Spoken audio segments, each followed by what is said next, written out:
जी welcome back नाज़रीन। Break के बाद आपको एक बार फिर से खुशामदीद कहते हैं और प्रोग्राम के आगाज़ में ही हमने आपको मौसम की सूरत हाल से अपडेट किया था। ये भी बताया था कि हर शहर में, हर इलाके में मौसम कैसा रहेगा। बिलखुसूस हमने इस्लामाबाद की भी बात की थी, कुछ ऐसे हसास मकामात जिनका जिक्र हमने इस हवाले से भी किया कि जहाँ पर पानी की किल्लत महसूस की जा रही थी, तो क्या होने वाली जो हालिया बारिशें हैं वो उस कमी को पूरा कर सकेंगी या नहीं। लेकिन बारिश चूंकि ये कहा गया है कि आने वाले दिनों में मज़ीद ज़्यादा बढ़ जाएगी, तो ऐसे में क्या अर्बन फ्लडिंग के खदशात तो नहीं हैं?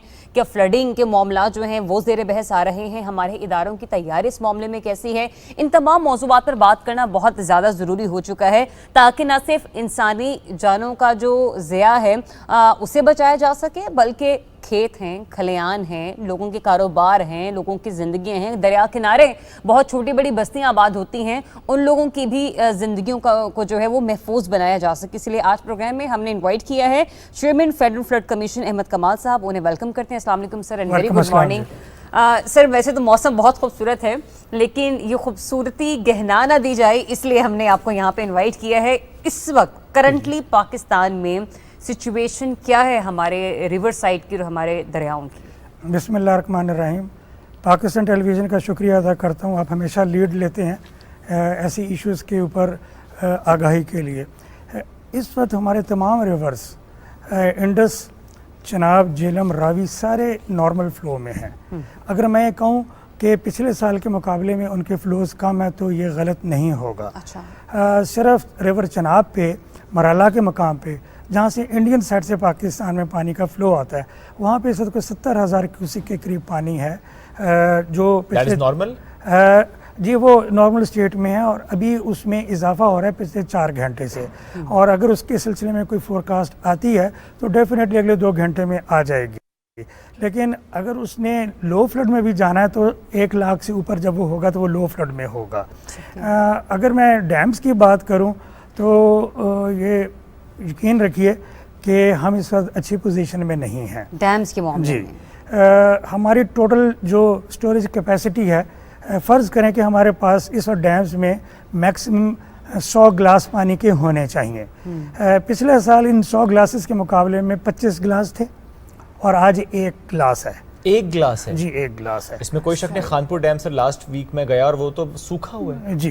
तो इस कॉन्टेक्स्ट में आप इस चीज़ को ज़रूर जहन में रखें, और हमारे सुनने वाले और देखने वाले भी, कि हमें अच्छी रेंज अगर मिल जाती हैं और रिवर कैचमेंट में मिलती हैं, ख़ास करके तरबेला के ऊपर और इसी तरीके से दरियाए झेलम के मंगला डैम के ऊपर, तो उस सूरत में हमें अच्छे फ़्लोज़ मिलेंगे और वो अच्छे फ़्लोज़ फिर हमें डैम्स को भरने में मदद देंगे।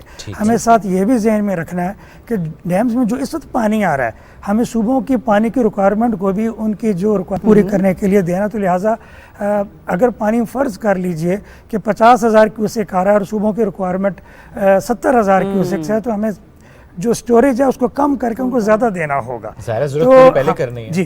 तो ये सिचुएशन है। मैं चाहूँगा कि आपके प्रोग्राम का फ़ायदा उठाते हुए देखने वालों को 2-3 चीज़ें और भी बताऊँ। पिछले 3-4 साल से अमूमन और इस साल ख़ास तौर पे टेम्परेचर वेरिएशन एक्स्ट्रा ऑर्डिनरी। कल आप यकीन इस बात को समझिए कि 34 डिग्री सेंटीग्रेड टेम्परेचर था स्कर्दू पे, और पिछले साल और पिछले कल जो था वो 19 डिग्री सेंटीग्रेड था। तो दैट इज 16 से 17 डिग्री सेंटीग्रेड था। और आज भी तकरीबन 7 डिग्री सेंटीग्रेड कम है पाकिस्तान का स्कर्दू के मकाम पे। अच्छा, इसका इम्पेक्ट क्या होता है? इसका इम्पेक्ट ये होता है कि जो आपकी वहाँ पे स्नो है जो विंटर में होती है, उसका मेल्ट कम हो जाता है, या उसका मेल्ट रिड्यूस हो जाता है, या डिले हो जाता है। अच्छा, इसमें एक चीज़ और भी मैं ऐड कर दूँ।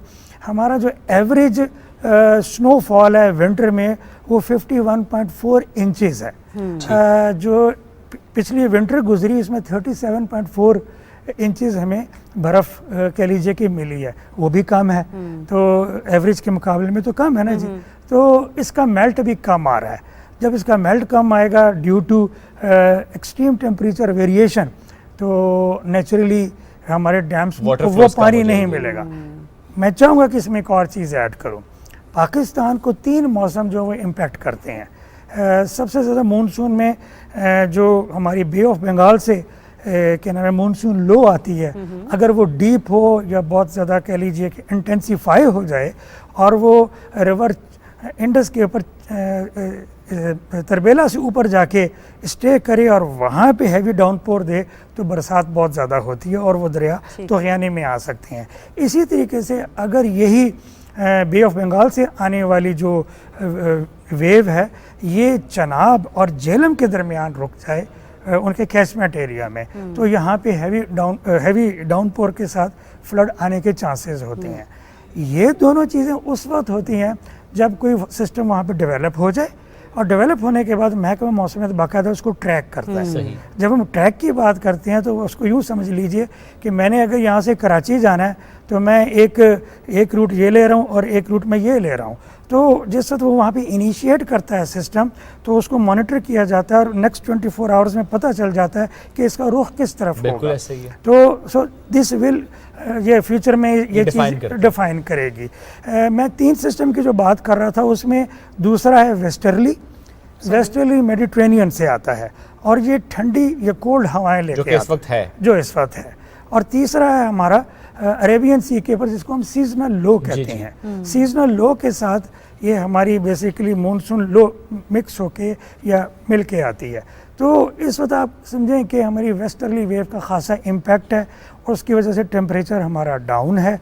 और मैं अपनी मुख्तलिफ डिस्कशंस में ये बात बहुत रिपीट कर रहा हूँ पिछले 2-3 साल से कि वेस्टर्ली वेव का इम्पैक्ट पाकिस्तान के ऊपर कंटिन्यूसली ऑन द राइज है। और इसमें जो हमारे क्लाइमेट चेंज के ऊपर रिसर्च करने वाले कह लीजिए एक्सपर्ट्स हैं उनको ज़रूर देखना चाहिए, क्योंकि आने वाले दिनों में वी कांट नो कि हमारी जो मानसून है वो बिल्कुल सबड्यूड हो जाए या दूसरे लफ्ज़ों में कह लें कि बिल्कुल ही नापैद हो हमारा वेस्टर्ली सिस्टम और बहुत ज़्यादा स्ट्रॉन्ग किस्म की हमारी मानसून जो है वो आके इम्पैक्ट सारे पैटर्न बदल जाएंगे। क्लाइमेट चेंज पे बात कर रहे हैं अभी तक, तो मतलब जो आपने बताया वहाँ पर स्कर्दू के मकाम पर भी ठंडे इलाके में भी वहाँ पर आपको बहुत ज़्यादा परेशानी, बहुत सारे चेंजेस आप देख रहे हैं, क्योंकि देखने और समझने वाले भी तो यही समझ रहे थे कि गर्मी का पारा बहुत ज़्यादा बढ़ गया, क्योंकि इस बार बाहर शायद ही किसी शहर के लोगों ने इंजॉय की हो। फौरी तौर पर हमने देखा कि गर्मी आ गई मार्च से ही बहुत ज्यादा, और उसने प्रिपेयर कर दिया लोगों को जून जुलाई की गर्मी के लिए।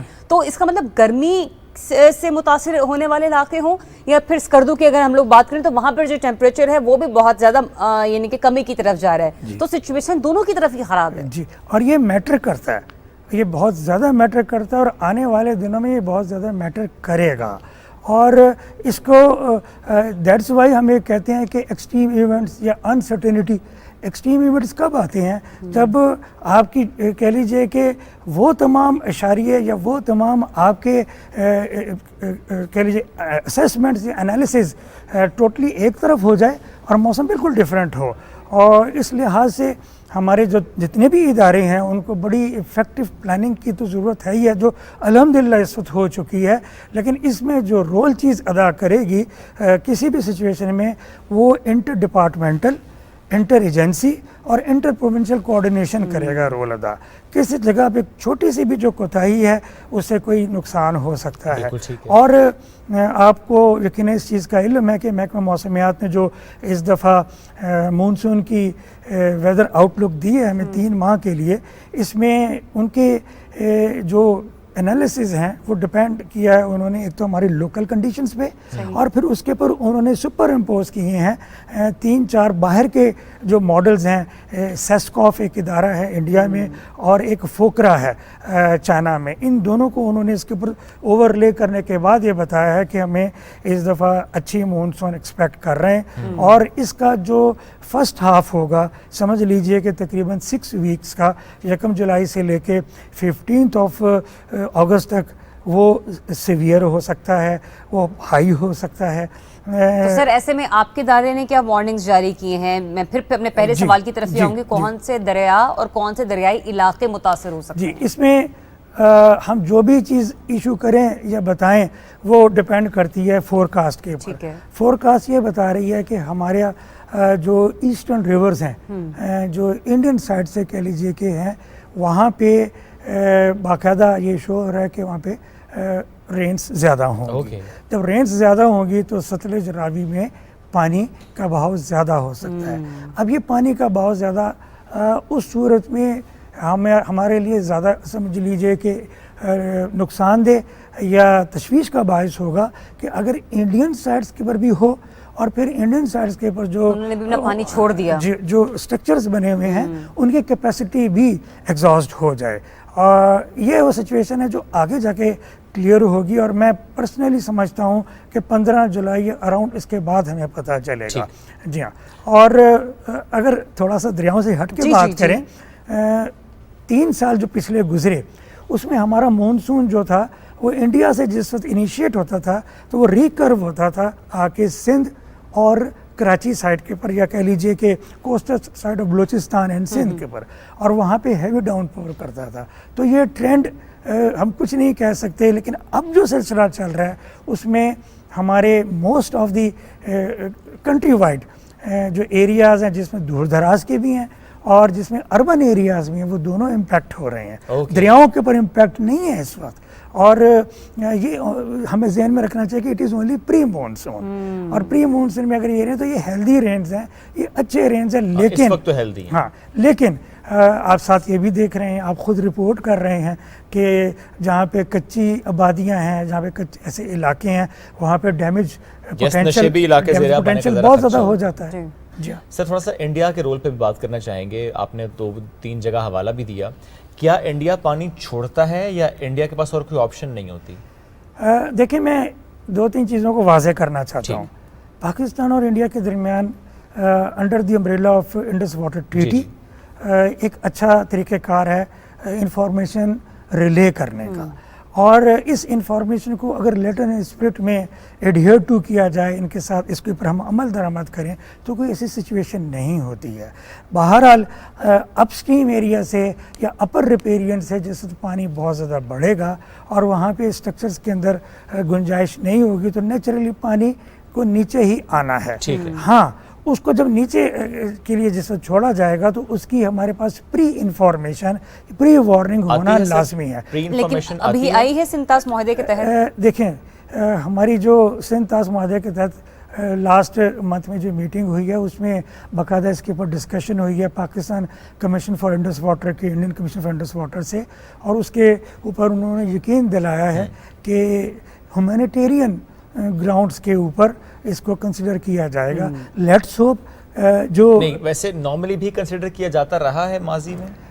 इसमें ये जहन में रखिए कि जो हमारा एक उनके साथ एग्रीमेंट था वो 2018 के बाद से इम्प्लीमेंटेशन में नहीं है फ्रॉम आवर अपर रिपेरियन जी, और 1999 में इसमें कुछ थोड़ी सी कमी भी हुई थी। ठीक है। इस एग्रीमेंट के तहत हमारे लिए ये था कि उनके डैम्स में कितना पानी आ रहा है, डैम्स का लेवल कितना है, वहाँ पे पीछे मेट्रोलॉजिकल सिचुएशन कैसी है, और पानी डैम्स में से कितना बाहर दिया जा रहा है या छोड़ा जा रहा है। लेकिन 99 के बाद और 2018 तक सिर्फ इंफॉर्मेशन कितना पानी डैम से रिलीज हो रहा है वो दिया जाता था, आ कितना रहा है, यानी कुछ इंफॉर्मेशन जो देनी चाहिए थी इंडिया को वो नहीं दे रहा था। जी, वो पार्टली थी। बट अब जो आपने कहा लास्ट मंथ मीटिंग हुई है उसके बाद इंशाल्लाह ह्यूमैनिटेरियन ग्राउंड्स कह लें या फॉर दैट मैटर दीगर मामलात कह लें, इंशाल्लाह वहां से अब हमें उम्मीद रखनी चाहिए ये जो इन रिटन दोनों कह लीजिए कमिश्नर्स के दरमियान बातचीत हुई है और जो रिपोर्ट भी हुई है कि ह्यूमैनिटेरियन ग्राउंड्स के ऊपर under the certain clause of Indus water treaty, और वो क्लॉज ये कहती है कि in the event of a very high extraordinary flows तो आपको इतला दी। तो कमाल साहब, इसमें ये बताइएगा कि इन्फॉर्मेशन तो आनी चाहिए, लेकिन जो हमें महकमा मौसमियात ने भी बारिशों का स्पेल बताया आगे चलकर, वो इन्फॉर्मेशन कितने वक्त के अंदर अंदर आ जानी चाहिए ताकि पाकिस्तान को भी तैयारी करने का मौका मिल जाए? अच्छा, इसमें भी बाकायदा मुख्तलिफ स्लैब्स हैं। ठीक है। अगर लेट्स से कि सिचुएशन बिल्कुल नॉर्मल है तो 24 आवर्स में एक दफ़ा। अच्छा, ठीक है जी। अगर लो टू मीडियम फ्लड है तो 12 घंटे के बाद, 6 घंटे के बाद, और अगर हाई, वेरी हाई या एक्सेप्शनली हाई फ्लड है तो एवरी 3 आवर्स और इवन हर घंटे के बाद।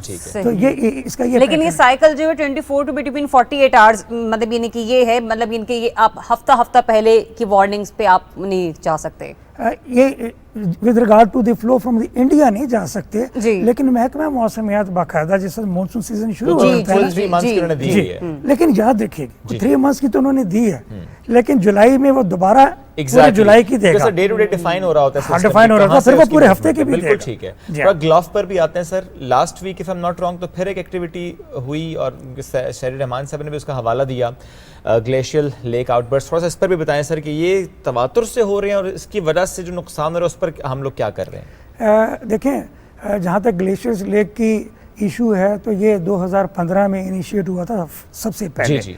और उसका रीज़न वही है कि हमारे जो ग्लेशियर्स हैं उनके ऊपर जो उनके स्नो कवर के ऊपर जो कार्बन इमिशंस का इम्पैक्ट है, जब कार्बन इमिशंस होते हैं तो दे आर ग्रे और ब्लैक कलर, Yes. ठीक है, तो उनकी जो हीट एब्जॉर्प्शन कैपेसिटी है वो ज़्यादा होती है, हीट एब्जॉर्ब होती है और कह लीजिए कि ग्लेशियर नीचे से पिघलना शुरू होता है। पिघलने के बाद उसका जो फ्लो है वो ग्रेविटी के साथ, जिस साइड के ऊपर ग्रेविटी होगी पानी उधर जाएगा और फिर एक स्टेज आएगी कि वो पानी का क्वांटम जब इतना बढ़ जाता है कि उसके लिए आगे सहारने की जगह नहीं, तो फिर वहाँ से वो ब्लो आउट होता है। So that is what is glacier lake outburst flooding हम जिसको कहते हैं। इस सिलसिले में मिनिस्ट्री ऑफ क्लाइमेट चेंज एक ग्लेशियर लेक आउटबर्स्ट फ्लड के एक प्रोजेक्ट पे काम कर रही है और इसके तहत मुझे एग्जैक्ट फिगर तो नहीं पता, लेकिन प्रॉबली उनका नंबर 380 का 480 के दरमियान है, जिसमें उन्होंने कम्युनिटी लेवल के ऊपर अर्ली वार्निंग सिस्टम्स उनको लगा के देने हैं। And apart from that community की बाकायदा उसमें अवेयरनेस रेजिंग भी है। और अगेन इसमें 8 से 10 डिस्ट्रिक्ट्स हैं, बोथ जीबी के और अपर पार्ट्स ऑफ KPK के जो इसके अंदर आएंगे। इससे हट के water and power development authority वापडा का बाकायदा वहाँ पे snow and ice monitoring centre है जो बाकायदा इस बारे में इंफॉर्मेशन भी देते हैं, टेम्परेचर की इंफॉर्मेशन भी देते हैं। हमें इसमें मज़ीद काम करने की ज़रूरत है। मसलन कि ये हमारा कह लीजिए कि फ्यूचर का, बल्कि अभी से हमारा वो वीक एरिया है बहुत ज़्यादा हो रही है कि कल that is our food basket with regard to the availability of water there, और जितना हम उसको प्रोटेक्ट कर सकेंगे आज उतना ही अपना फ्यूचर सिक्योर कर सकेंगे। फौरन से सदर्न पार्ट पर सर आ जाते हैं। कराची 2020 28 अगस्त ऐसा मामला दोबारा ना बने, अर्बन फ्लडिंग की तरफ हम ना जाएं, उसके लिए कोई तैयारी जिसमें ख़ास तौर पे कहा जाता है कि नालों की सफाई। वहाँ पर हम देखते हैं नाले तो बिल्कुल ऐसे हैं जैसे आप चल के ऊपर से जाएं तो भी कोई मसला नहीं है, बिकॉज इतना कचरा वहाँ पे होता है। तो अभी क्या सिचुएशन है, आप इसको मॉनिटर कर रहे हैं? मैं इसमें ये गुजारिश करूँगा कि हमारी जो भी सिटी डिस्ट्रिक्ट गवर्नमेंट है, ये उसका मैंडेट है, उसको बाकायदा इसके लिए पैसे दिए जाते हैं। अगर पैसे उनको नहीं मिलते तो वो पैसे उनको मांगने चाहिए। और हर साल मानसून सीज़न से पहले बाकायदा एक एक्टिविटी होती है। ये नाला लई जो पिंडी इस्लामाबाद में है, इसकी मिसाल बाकायदा मौजूद है, हर साल होता है। और हमने 7 जून को जो अपनी एनुअल प्री मानसून मीटिंग की तो उसमें उन्होंने हमें बाकायदा रिपोर्ट किया कि 60% से ज़्यादा उन्होंने इसकी क्लीनिंग कर ली है। फिर हमने 15 को सेकंड मीटिंग की जिसमें उन्होंने बताया कि दे आर टचिंग 80%।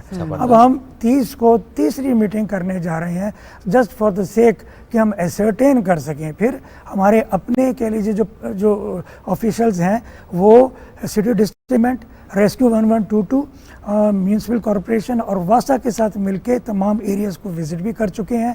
और हमें ये उम्मीद करनी चाहिए, मैं बाकी के कराची की जो आपने बात की, यू नो बेटर कि कराची के मामलात और कराची के इश्यूज़ बहुत गंभीर हैं, वहाँ की पॉपुलेशन भी बहुत ज़्यादा है। और probably that was the reason कि इसकी नालों का जो सफाई का मामला था वो दूसरे एक इदारे को उसकी सुपरविजन में दिया गया। से खासा काम भी हुआ जी, कराची ट्रांसफॉर्मेशन प्लान के तहत हुआ।